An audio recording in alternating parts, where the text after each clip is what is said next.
When you reject my word, there is nothing but filthiness. And what is the opposite of filthiness? Holiness. But you see, what led a person to filthiness is their rejection to the word of God, which is justice.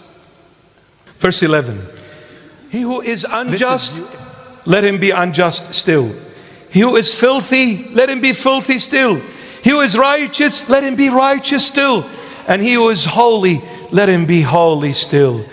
What the Lord is saying in verse 11 to every single one of us, He's saying, listen, after I have said everything that I needed to say, and after I have done everything that I needed to do, and after I have given up my life for you on Calvary on the cross, shedding my precious blood to save you, to redeem you, purchasing you from the grip of Satan and from hell and eternal condemnation and death. After doing all of this, and you are still being stubborn, not willing to come to me, not willing to listening to me, not willing to accepting me, then whatever way you want to be, let it be. I can't do more. What I've done, I can't do more than that. I've given you my life. What else do you want me to do for you? And you're still not happy. You're still rejecting me. What else could I have done? And I haven't done it. Wow, when you read in Isaiah chapter 1, how the Lord God, who is Jesus Christ of Nazareth, is coming, arguing with his Israelite nation. He says to them, I have done everything for you. What have I not done for my vineyard? Was there anything left that I haven't done for my vineyard that I didn't do? I've done everything. I've cleansed the ground. I've taken all the rocks out of it. I made it a fertile soil. I've planted the vine tree, and I waited for the grapes to be given to me. And at the end, I received nothing. What else can I do for you that I haven't done already? What else? What else? And that's why he says, who he is unjust after all I've done? You still want to be unjust? Be unjust.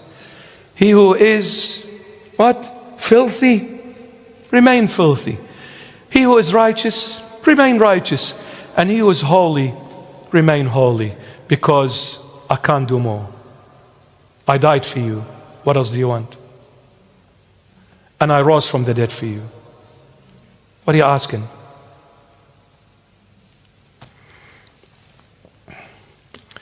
But look at this duetto here. John the Beloved puts it beautifully. Look at this.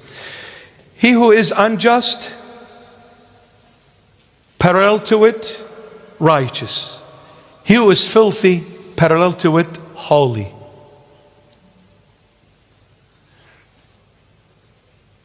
What is unjust?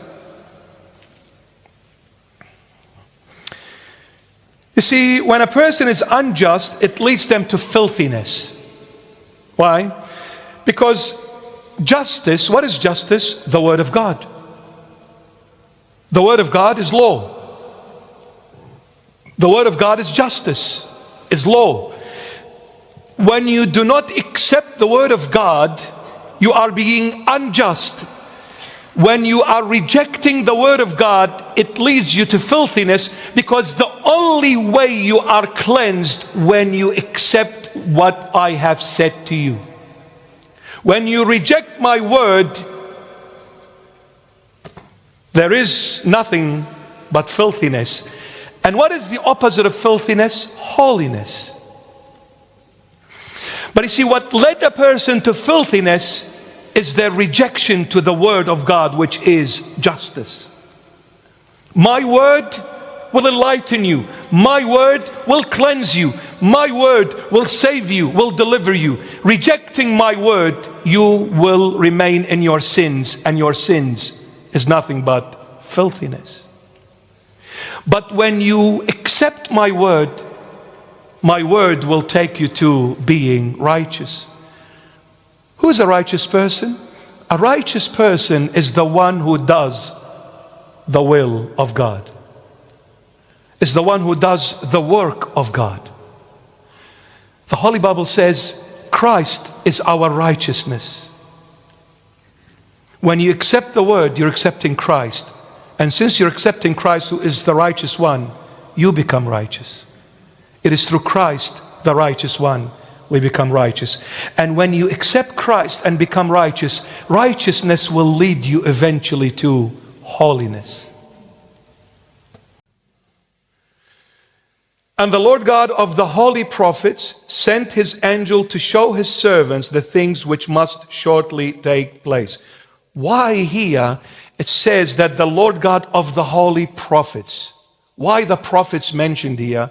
To say that the book of Revelation is a prophetic book, like the prophets of the Old Testament.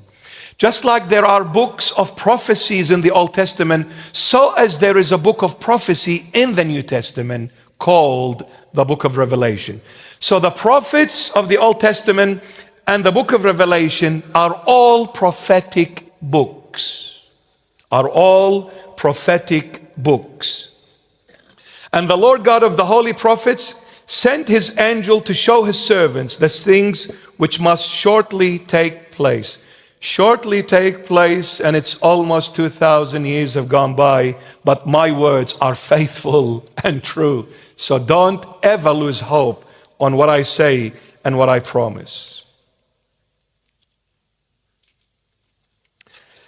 Now, shortly take place. You may say, well, this prophecy has been going on for almost 2,000 years, 1,900 years and a bit. So when will they be taking shortly place? Well, these words will come into fulfillment either on Judgment Day, on the second coming of the Messiah, or when the spirit leaves the body. The words will be faithful and true. When the spirit leaves the body, every word is fulfilled. Whatever the Lord says will be fulfilled. If the Lord says, you break my word, you will be judged. When the spirit leaves the body, the word will judge you. And if you have believed in the word and accepted the word and lived by the word, when the spirit leaves the body, the word will deliver you. That's why it will take place shortly, either on judgment and second return, or when the spirit leaves the body, whichever comes first. Some people at the end will live when the second coming comes. They will die with a blink of an eye, and they'll transfigure, they'll change into that glorified body, which St. Paul alludes to in his epistles to the First Thessalonians and Second Thessalonians, and also in Romans as well. He talks about they will change. Those people who are still on earth, living in the flesh, when the Lord comes in his second coming, they will die and rise in a blink of an eye.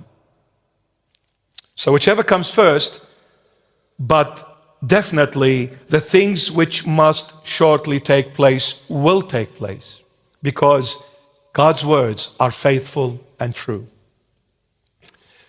Verse 7, behold, I am coming quickly. I am coming quickly in chapter 22 is mentioned 3 times. We'll come to it. It is mentioned 3 times, I am coming quickly. Why is it mentioned 3 times? Because I'm coming quickly, God the Father. Second one, I'm coming quickly, God the Son. Third one, I'm coming quickly, God the Holy Spirit. The triune God is coming quickly. God the Father, God the Son, and God the Holy Spirit. And this is why it is mentioned 3 times, I am coming quickly, in chapter 22. Behold, I am coming quickly. Blessed is he who keeps the words of the prophecy of this book.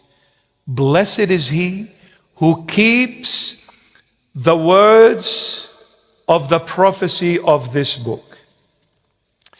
Blessed is he who keeps, meaning the word keeps here means blessed is he who believes in every word that is written in the book of Revelation. And more so, blessed is he who lives this word. Not just believes in it, but living the word. See, my beloveds, we may say, I believe in the Lord Jesus. It is easy said than done.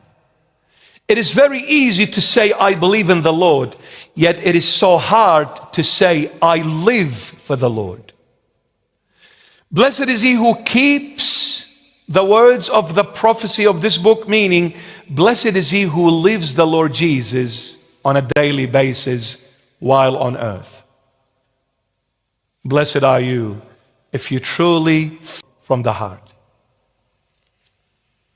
Blessed are you. And notice here, he's saying, blessed is he. He spoke in a singular format because the Lord is seeking every single one of us. He's seeking every single one. Don't go to the Lord and say, Lord, so-and-so did this and so-and-so said that. Blaming everyone. He said, no. What have you done for me? Don't say to me, because of so-and-so you couldn't come and follow me. Because of so-and-so you veered off the road and you stopped coming. I am talking to you. Speak on your behalf. Don't blame anyone else but yourself. Blessed is he who keeps the words of the prophecy of this book. I am coming quickly. You know, my beloveds, if we look at our life on earth, I can assure you it's like a dream, no matter how long it is. When we grow older and we look back, we wonder, where did all these years go? How did they go? Did they just evaporate? Like 50 years, what happened? 70 years, where did it go? 90 years, it's like yesterday. 100 years, it feels like yesterday. When I look at myself, I remember the other day I was a little kid playing in the street with the neighbor's kids. Where did the years go? I'm coming quickly because our life evaporates, my beloveds. Time flies. Before we know it, we've aged. Before we know it, I have white hair and white beard. And I have wrinkles all over my face. I don't look like Mariah Carey anymore. Even Celine Dion aged, poor thing. And everybody ages. And everybody must go one day. So the Lord, his words are faithful and true. He's saying, I'm coming quickly, because even if you live 1,000 years, before you know it, it's gone. And you know when it is gone, as if you've never lived it. The day that goes by, as if I've never lived it. Isn't it? So the Lord's saying, I'm coming quickly. In other words, what are you doing with the life I gave you? Are you gambling with it? Are you playing with it? Are you taking it as if it's a joke? Are you on holidays? Because if you're on holidays, they will take you to the best places of that country. They will never show you the slums and the dumps of the country.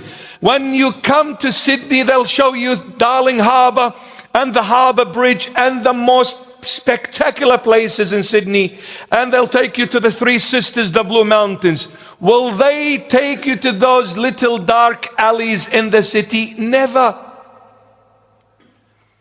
So don't live as if you're on holidays. Live reality.